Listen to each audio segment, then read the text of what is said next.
Hi, I'm Kiana Miner. Welcome to the Crazy Courage webinar, where we are busting success myths and learning how to live more courageously. Today, we're going to have an awesome conversation, I can already tell. Today, we have Peggy Dylan with us. She is the creator of the contemporary firewalk. She travels the globe inspiring people to take steps of courage in order to build the lives that they really desire. So, thank you so much for being here, Peggy. Welcome. I am delighted to be here, Kiana. Awesome, awesome. So when I read that you created sort of the contemporary version of the firewalk, I just thought that was so amazing. Could you tell us a little bit more about that and how did you introduce this to the Western world? Okay, well, first I want to say that most people don't know that firewalking is thousands of years old. That people have, the oldest recorded firewalk was over 4,000 years ago in India. People have firewalked since then. India, Tibet, Sri Lanka, Africa has some of the foremost firewalks there that are still practiced. Okay. When the missionaries got to North America, the Native Americans were firewalking. The Hawaiians had traditional firewalking on hot lava. On and on, on. All over this little globe, people have firewalked for thousands of years. Okay. And so what I and Tali Burkhan, my ex-partner, did is that we brought the firewalk into a modern and contemporary setting, Okay. so that people with our educational directives and our way of perceiving the world could gain value from it. Okay. And so that was our mission, is how do we take this ancient sort of tribal practice and develop it into a system that works for Western people. And so we put it into a workshop setting. And that was, and it did what fire does, which is it takes off. Okay. Okay, I did my first firewalk like maybe a couple of years ago. And just for people who, may not be familiar with it, it is hat coals that are lit. And it's usually, like you said, in a workshop setting where you're learning to either build courage or unleash the power within, or you're just learning to be bigger and better and bolder in life, right?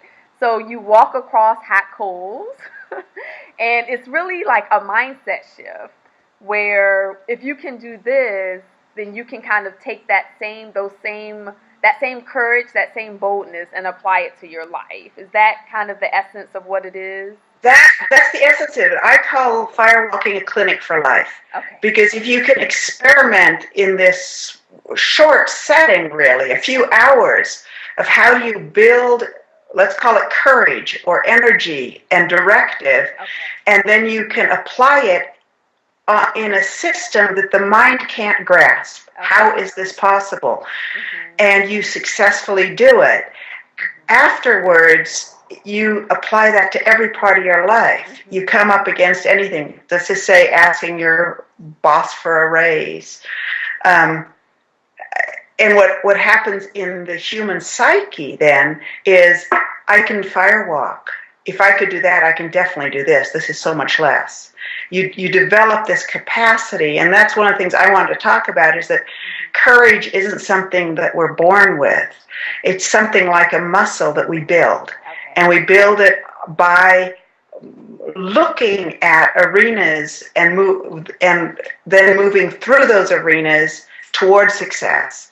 That slowly, every time we do that, every time we move from fear to courage, or from hesitancy to courage, or from self-doubt to courage, to movement, to action, we have strengthened the muscle, let's call it, of courageous action in the world.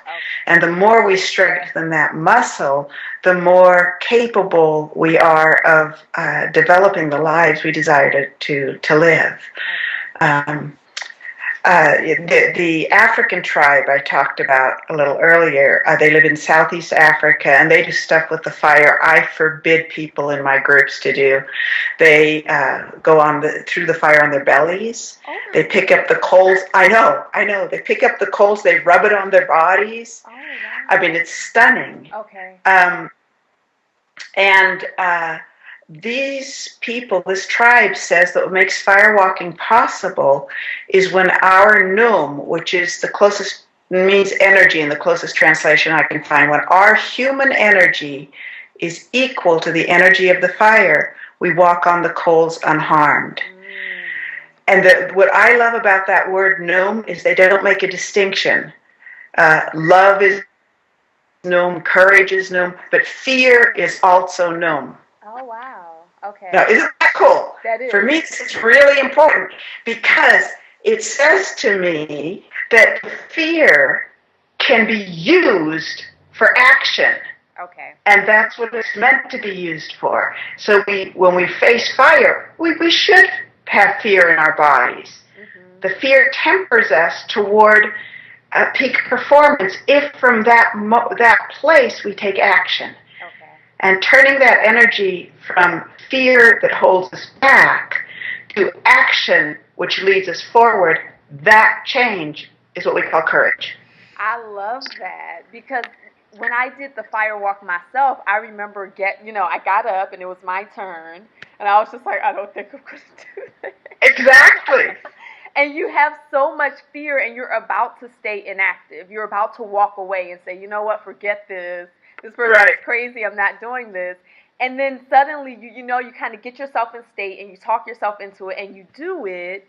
And when it's over, you feel sort of this rush, like, oh my gosh, I did this thing that I've been afraid to do. And I have to tell you that after that experience, there's been so many times where I've come up against something in a very similar fashion where I felt like, okay, I really want to hide. I really want to go to sleep and pull the covers over me.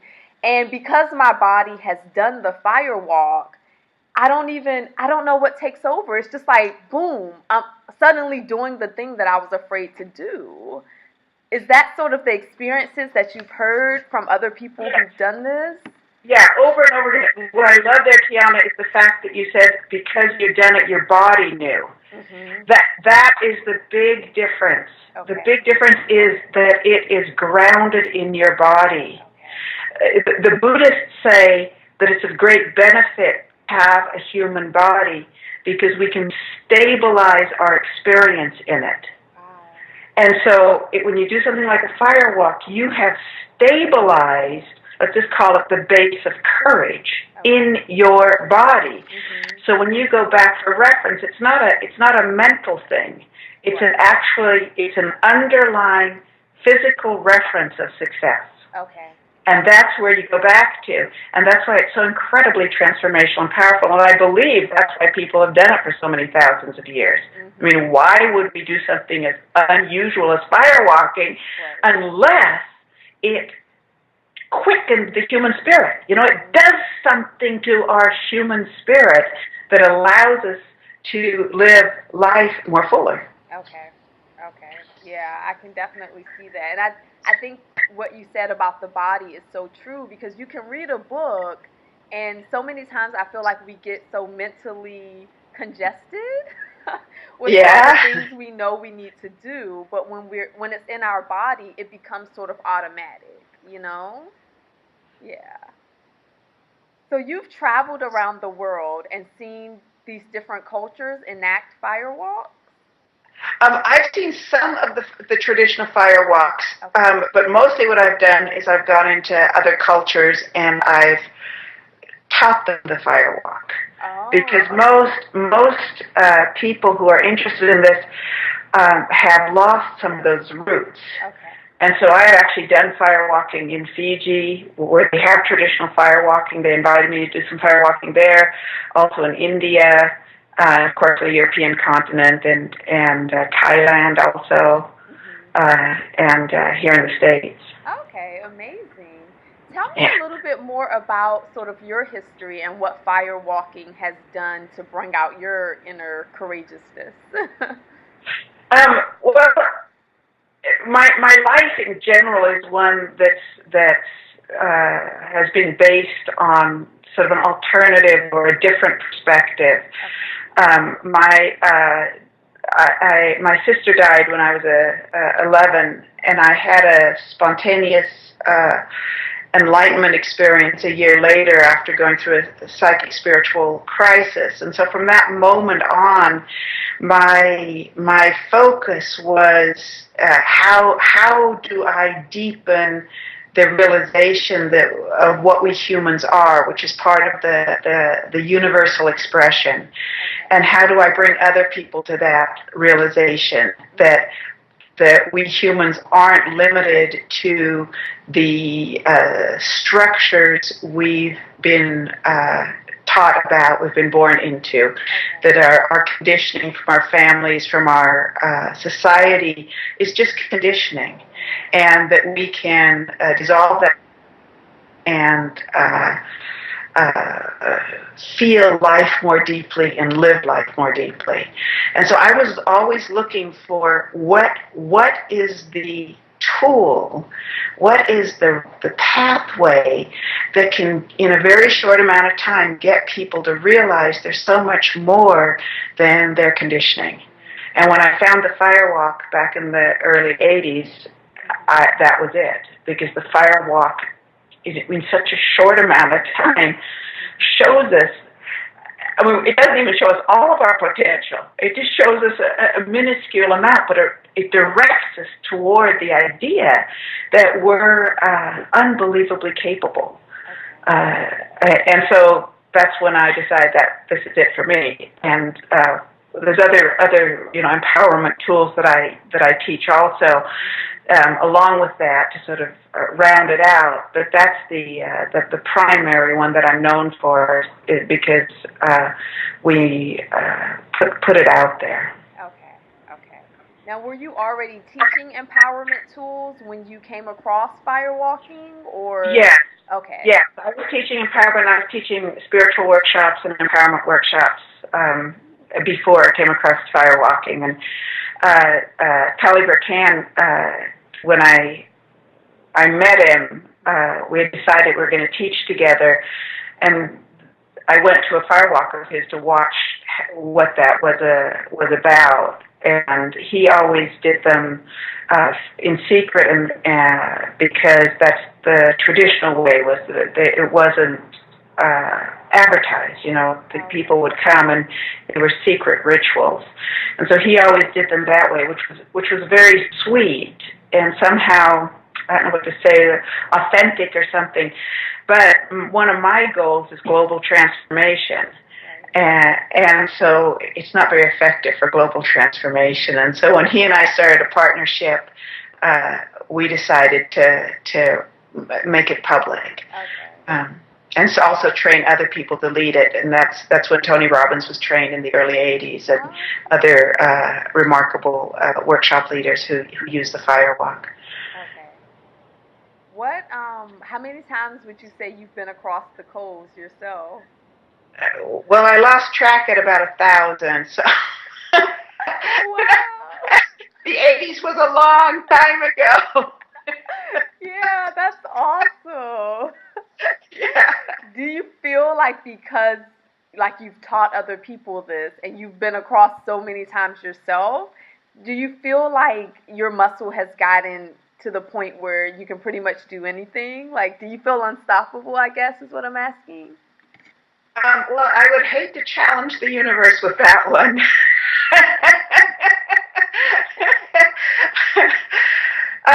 And you always get put in different arenas.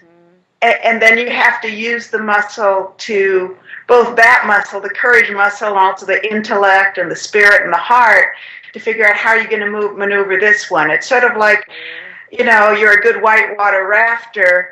Does that mean you can raft every river? You put yourself in a new river, and it's a new river. And so you have to learn where the rocks are. And has it changed me, the firewalk? Yes.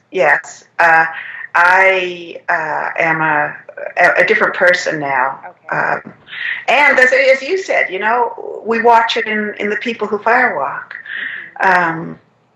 it's just a remarkable gift that human beings have been doing and continue to do. It's sort of astonishing when you look around the globe and think this is happening in so many different ways. The African tribe I talked about, the ones that use the word noom, they build the noom, the energy, the chi, the prana, whatever you want to call it, and then they do laying on of hands healing after the energy gets really high, and so that's what they use it for, rather than building, courage or directive in our lives. Yeah, so it can be, our energy can be used in any way. Mostly in our culture, we're trying to find a sense of inner well-being, and then a life that reflects that inner well-being. And that's what most people do with the firewalk. Okay, I love your focus on the idea of energy and building that energy. Could you maybe talk a little bit more about that? What does energy have to do with our daily lives, like the way we go about our daily lives? Well, the energy I'm talking about, maybe we should call more intent, and then the sort of enthusiasm or passion behind that. My experience has been that if you have passion or enthusiasm with directive for that passion and enthusiasm, success is almost guaranteed. You can almost count on success. If someone comes to me and with enthusiasm in their body, light in their eyes, and a clear image of where they're heading, comes to me and says, "What do you think, Peggy?" I'm going to go for it. You're going to succeed with this. If they come with an intellectual idea that doesn't have heart or passion behind it, and it's just this mental construct, there's that's that missing ingredient. You need to have passion. You can just look at who's successful in life. It doesn't matter if you're thinking of Bill Gates or thinking of Gandhi. These people are successful in life because they have a passion for what it is they're doing. Gandhi didn't liberate India from a point of, well, there's nothing better to do.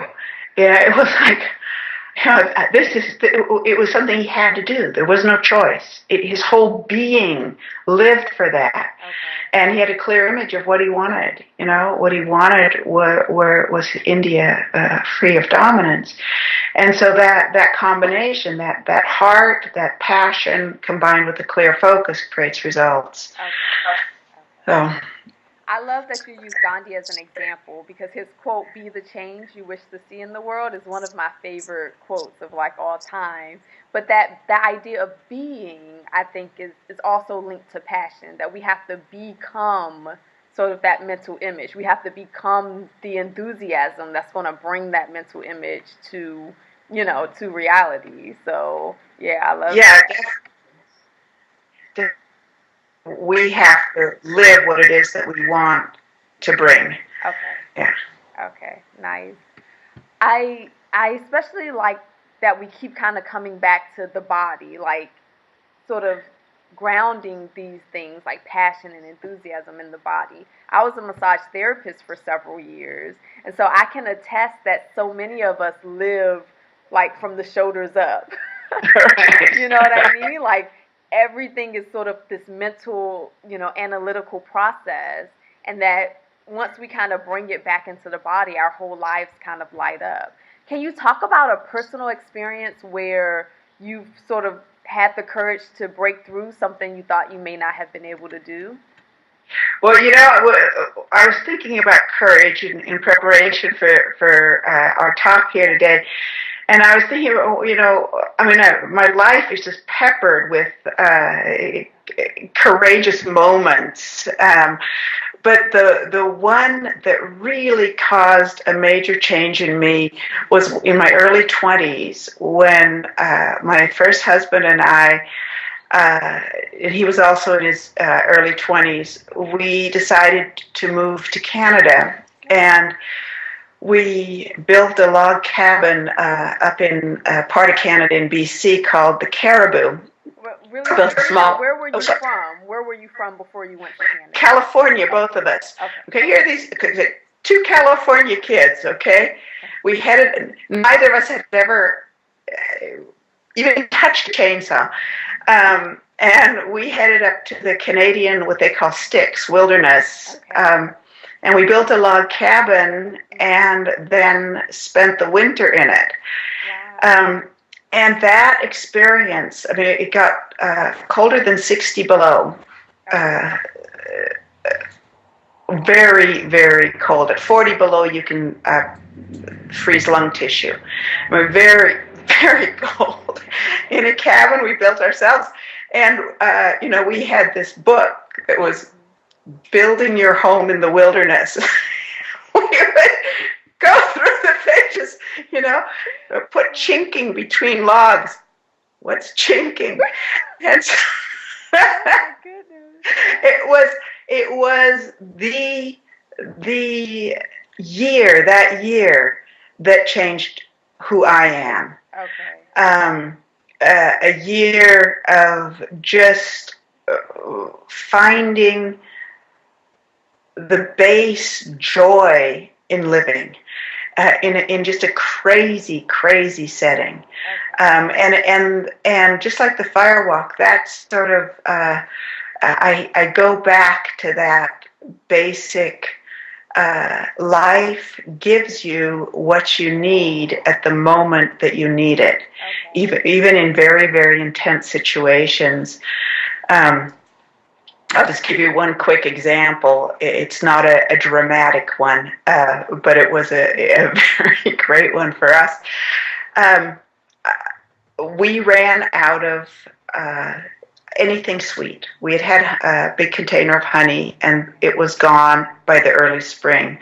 Well, there's about a 6-week period where you can't go in or out from up there because it's called breakup, and the snow's melted and the ground freezes and thaws. You really can't move, so stuck out there in the boonies. And we had no sweetener. And again, we just look in the book, and there was a little statement that said the Native Americans of Canada used the birch tree as a sweetener. Okay. That was it. Okay. We looked at a birch tree and we said, what part of this can we use as a sweetener? And we finally figured it had to be the sap. Mm-hmm. And so we tapped 5 birch trees, gallon jugs, and boiled it down. You have to boil 40 to 1, and we ended up with birch syrup. Now that I know it's like maple syrup but lighter. It's lovely. Okay. And it was just enough to put on our pancakes every morning and sweeten our tea. But it was exactly what was needed. And that knowledge, that underlying knowledge that life gives you what you need at the moment you need it. There are always hints there, always directives. Mm-hmm. That just is indelibly imprinted in my body from that year. Okay. That you can, that we humans, we're so frantic, we're so fearful that only the bad will come. That there's some kind of a horrid thing right around the corner that's going to get us unless we're really tense and really working hard. And the reality is, the more we relax, the more we fall back on the inner well-being and the inner beauty, the more that emanates out and becomes our reality. And so that's, the firewalk also teaches that that which seems scary, that which seems harmful is not harmful. That if we move forward in life, we can relax knowing that goodness is coming our way. The base of life is not fear. The base of life is not aggression. The base of life is beauty. The base of life is grace. The base of life is extreme, extreme care. And if we just open to that, that's what comes into our lives. And that's when we take these courageous acts, that's what our body starts to realize. we live in a pretty amazing universe, and we start feeling that. I love like every second of what you just said, every statement of that, and it does remind me of a time when I thought at the base of who I was, there just wasn't enough to get me through life. You know what I mean? And yeah, it's amazing to realize that there is at the base beauty, and there is that we can trust. We Right. can trust what we don't know. You know what I mean? Yeah, that's amazing. I love that story. People must have thought you were crazy moving to Canada. Yes. especially given the circumstances I chose. Wow. It wasn't moving to Toronto or something. The cool parts, right? Or the city, right? And into a log cabin we built ourselves, but oh my God, it was so much fun. Amazing. Day hours, but really fun. Do you feel like that trust that you developed in sort of the nature of things, do you feel like that serves you as you moved forward, even after you left that cabin? Yeah, absolutely. I mean, the actions we take, we build an internal framework for the future.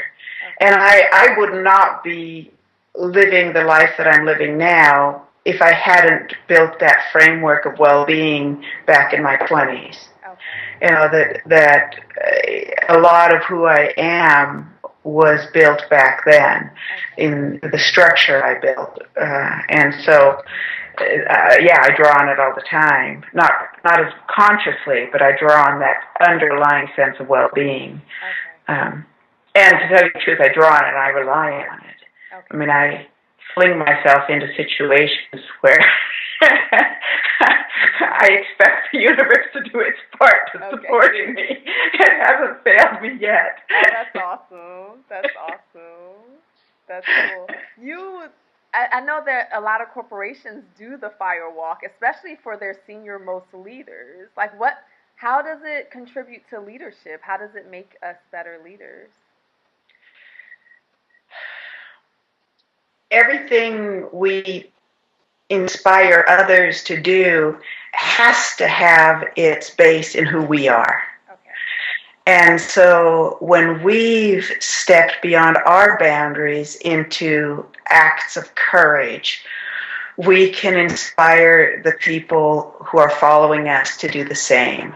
If we've never stepped through our own boundaries, and exhibited to ourselves the capacity to step forward with courage and to step into the unknown, how can we possibly inspire our followers or the other employees or the people that we're in charge with, our coworkers, to step out of their comfort zones? You can't. Otherwise, it's just intellectual information. Otherwise, we're just speaking from thoughts and ideas, and people feel that. The people feel that it's not authentic. But if someone has found their own point of courage and stepped through it, stepped through their fear and into the unknown and taken action, they speak from that place, and bodies read bodies. And people will otherwise, when a leader's trying to inspire somebody and they haven't done it themselves, they're going to go, those are great words, but I don't feel it. Right. And so someone who's taken that action, they can stand there in a different point when they're speaking to their people. And it's very, very, very effective. I love that. I've done quite a bit of work with companies, and it works. Right. It works. And what I like in working with companies is that I don't care. I'm not. My objective is not to get the bottom line of American Express or Microsoft or something to go up. My objective is to empower the individual. And when there's an empowered individual, the company's going to do better. But that person's going to be happy. And that's what's important to me. You know, a happy person's a healthy person, you know, and a productive person. But what's important is that a happy person is also an incredible mother, an incredible father, an incredible husband, wife, you know, a remarkable brother, sister, or daughter or son. You know, that happiness spreads. And if we keep doing it, you know, eventually we're going to have a planet that's working a little bit better than ours is right now. No, I think that's so true. Who we are does. It affects every aspect of our lives, and we touch so many people on a daily basis, whether in our family or, you know, the people we work with or, you know, the stranger in the line of Starbucks behind us, you know? Right. So, I would love to hear another story of you flinging yourself and it working out. Me flinging myself into a courageous situation. Yes, and it working out. Well, you know, probably again, way back in my youth, probably the most courageous situation was when I was 16, and I was on my way to high school, and I was walking up our driveway, heading for the school bus. When I stopped, we had like a little wood at the end, little oak wood at the end of our driveway. And I stopped in that oak wood and I just looked around and the sun was rising and shining through those oak trees. And I just said, you know, I want to know what life is about. I need to know what life is about. And what I'm learning at high school is not about life. What I'm learning is about, you know, mathematics and French and English. I said, I am not learning about life. And I turned around, I walked home, changed my clothes, and left. Wow. Yeah, that was the moment where I decided I was going to fling myself into life and start experimenting with what life is about. And that started me on my journey of working with spiritual teachers from India and learning, working with Native Americans and learning modern psychological techniques and starting to build an understanding of living. And later on I went back and, you know, picked up the educational system once I comprehended what living is and what life is about. When I came back from Canada, I went back to college and finished up some of the educational system.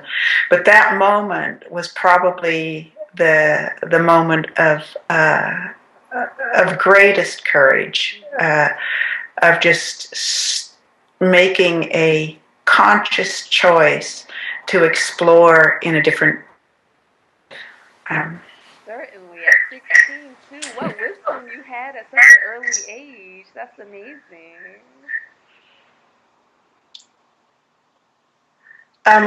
The sound isn't working very well right now. Okay, sorry about that. Let me see if there's anything I can do. Well, that's better when you're a little closer. Okay. I said, what amazing courage to walk away from school at 16. That's... Yeah. It was school and family. I mean, I left. Wow. Okay. Yeah. Because the family also felt, just like the school and the family, it felt like it was a structure that I had to let go of in order to really comprehend who is Peggy in relationship to life. Okay. You talk about studying spiritual sort of ideas and practices. What sort of spiritual practices do you do now to stay aligned with who you are, to stay connected? Well, I have a number of them. Okay.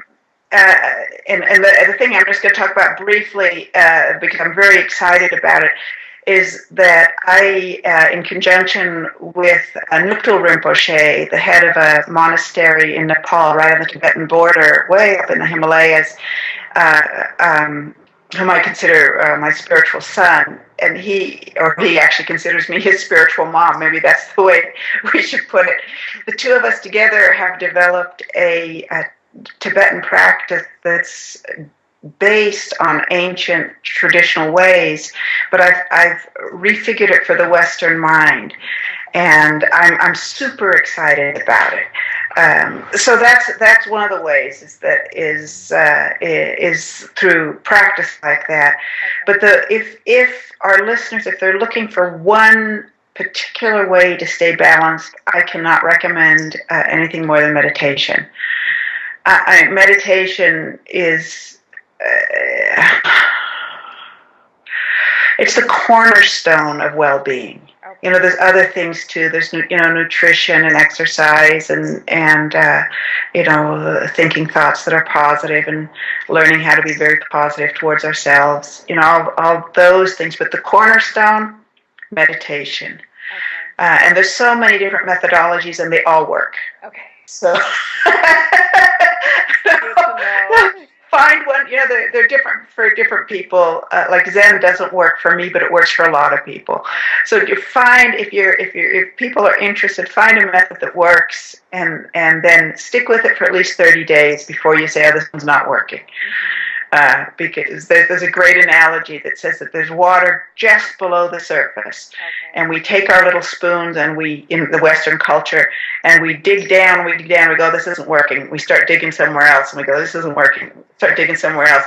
If we just stuck with it a little while longer, we'd find that water. Okay. And so, at least 30 days of whatever method you try before you go, "It's not working," and try another one. But it's the age-old method. Yeah.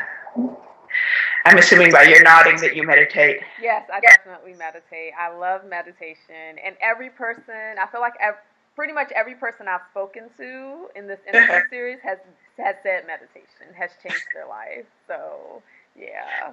Yeah, the Dalai Lama says if we taught every child at 8 on the planet to meditate when they were 8 years old, the planet would transform. Oh, I bet it would. It's so funny. I have a 9-month-old and a 3-year-old. Meditating isn't as easy these days, but I still manage to do it, and my daughter has seen me do it. So the other day, she's like, "Mom, look, I'm meditating." Oh, how great! How awesome. great! And I just thought, I just love that at such an early age, even though, she doesn't really get it quite yet, but at least she can imitate it and know that it's something important to do, Exactly, you're giving her a model. Right, yeah. So tell us what you're doing these days. You mentioned, do you have a new meditation technique? Is that what you were saying?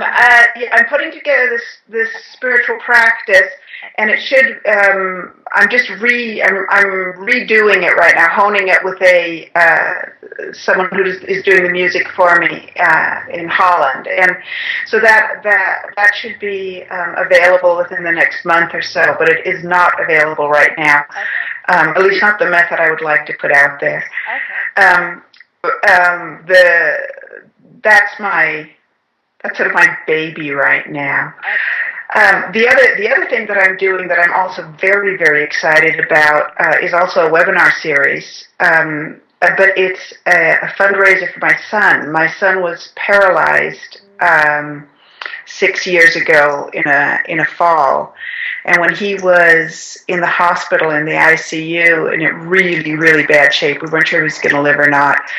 I was sitting by his bedside, and I was just in prayer, asking, what is this about? What would have this young man so full of life and so full of enthusiasm? What is this about? When Aaron turned to me, came out of his sort of coma-like state and turned to me, he calls me Peggy, and he goes, Peggy, what would make this all worthwhile is if this will inspire hope and faith in others. Okay. And that's exactly my reaction at the time. It was like, whoa. Well, our first project is a webinar series called The Inner Art of Happiness, based on Aaron's that vision of his, and also to raise funds. He's been in pain ever since then, and we need to raise funds to do some more exploration and medical treatment for him. So I'm just super excited about it. Obviously, it's close to my heart, and so any viewers of this that were interested in exploring it more, if they go to my website, which is Sundor, just like it sounds, sundoor.com. They'll be able to explore the webinar. And also, if anyone's interested in learning about firewalking, or if you have teachers that are viewing this, we train people to lead the firewalk and the other empowerment tools, which are just, as you know, there's nothing better as far as teaching people in a short amount of time how to think highly of themselves and take action from that place. So that's the other thing I do. I love teaching teachers, and that's the other thing that I do a lot of all around the globe. Okay, and you travel all around the world teaching, right? Yeah, right now it's pretty much Europe and the States, though I am heading to South America in a week. Okay. But pretty much my trainings are currently based in Europe and here in the States. Okay. Okay, awesome. And I will definitely put a link to Sundoor below. So anyone watching this, please click on the link and you can check out Peggy's webinar. You can find out more about firewalking. Peggy, it's been such an awesome pleasure talking to you. Did you have any last thoughts on courage that you wanted to share? Well, yes. Okay. Yes. Courageous action is much, much easier if you have clarity on why you're taking the action. Okay. And so action by itself, like say bungee jumping, has very little effect. But you need to think of why you're taking the action. What is the result of it going to be? Like in firewalking, the result is that I have created a body that has certainty about the benevolence of life and about my capacities as a human being. And so after the firewalk, boom, that's what's there. So what I'd say is when you're facing a moment that is bringing up that intensity that comes when the courage is starting to build, the thing that turns the fear into courageous action is knowledge of outcome. What are you doing it for? What are you heading toward? What is the result of that courageous action going to be? And that's the key that switches it. Okay. The knowledge of where you're headed, the focused intent. Okay. So that's that little movement there that happens. Okay, that makes a lot of sense. Thank you so much. And thank you so much for sharing. Your stories are just amazing. And I'm just so happy I got a chance to talk to you and learn more about the firewalk.